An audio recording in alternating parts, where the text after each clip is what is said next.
加拿大前总理皮埃尔·杜鲁多之子，也是当前加拿大自由党党首热门候选人贾斯汀·杜鲁多于3月26日举办了筹款晚宴。晚宴吸引了超过800位的宾客出席，包括自由党资深国会议员麦嘉莲、安省旅游文化及体育厅厅长陈国志等党内各大人士前来为其站台助选。据不完全统计，当晚晚宴为其筹得超过10万元加币竞选资金。当晚，贾斯汀受到支持者的热烈欢迎，并上台发表了一番激情澎湃的演说。麦嘉莲、陈国志也表示，感谢华人社区支持杜鲁多竞选，希望杜鲁多当选后进一步改善家国经济、就业、移民和多元文化政策。对于中加关系，贾斯汀表示，他支持积极发展与中国的关系，也对此次大熊猫来家表示欢迎。同时，他也对保守党政府过去的对华政策颇有微词，表示如果他能当选党首并进一步执政，会对现有政策做出一定的调整。晚宴当中，贾斯汀接受了来自华人社区的牌匾，祝愿他在竞选中马到成功。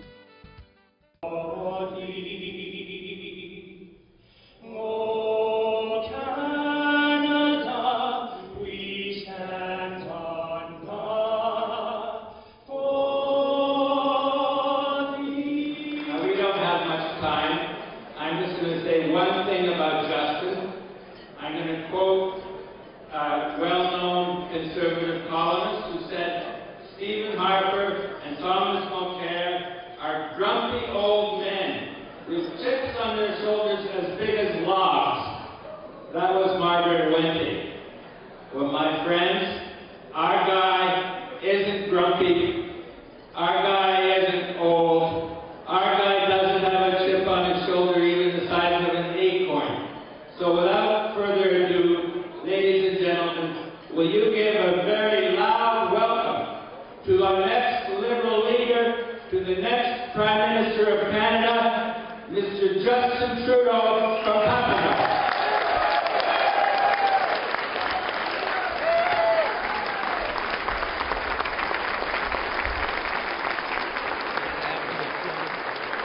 And the easy politics that choose to divide people is not what we have to be building on. So as I've crossed this country from coast to coast to coast, I have heard Canadians tell me one thing over and over again, loudly and clearly, that we deserve better, that we deserve a government that actually trusts us, a leadership that actually listens to us, a set of policies that are based on our shared values, not on electoral gain. Policies based in evidence and best practices and what is in our best interest for the long term and not just the short term. Policies that understand that for all our incredible natural resources, for all the tremendous advantages that Canada has, as being situated next to one of the great markets of the world in the United States, with deep ties back to Europe and great and growing ties over towards Asia. Canada is incredibly lucky, but the single luckiest thing about this country is our people ourselves. Canadians ourselves, who are open-minded, broad-minded, optimistic, confident, ready to work hard, ready to build a stronger future for ourselves and our children. This is our great advantage, and this is what we need to continue to invest in. And the way to do that is to start drawing together once again. It's just a real pleasure for me to be back in Markham with John. It's a pleasure to be so warmly welcomed by the Chinese community once again. It's been a tremendous leadership race that is continuing right across the country, and I've been touched and humbled by the level of support that Chinese Canadians in particular have offered me right across the country, and I look forward to working with all communities in the coming months months and years to make sure that this country gets back on the right track. Diversity should be a source of strength for this country, not a source of weakness. We have a government right now that is very clever about picking and choosing communities to play against each other and to take issues that divide Canadians rather than bringing people together. For me, Canada is one of those places in the world that has figured out how to be strong, not in spite of its differences, but because of those differences. And that is the kind of bringing together that I'm going to be focused on in the coming years.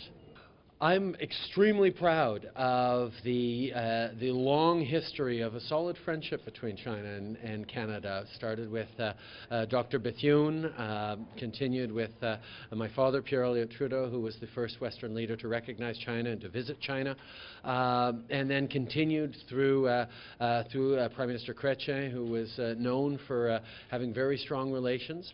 Unfortunately, this current government with Mr. Harper has started off a little bit on the wrong foot with China, and then has worked hard to make up the difference. And I'm very glad we're welcoming the pandas here, which is a wonderful thing to demonstrate a new future in Sino-Canadian friendship.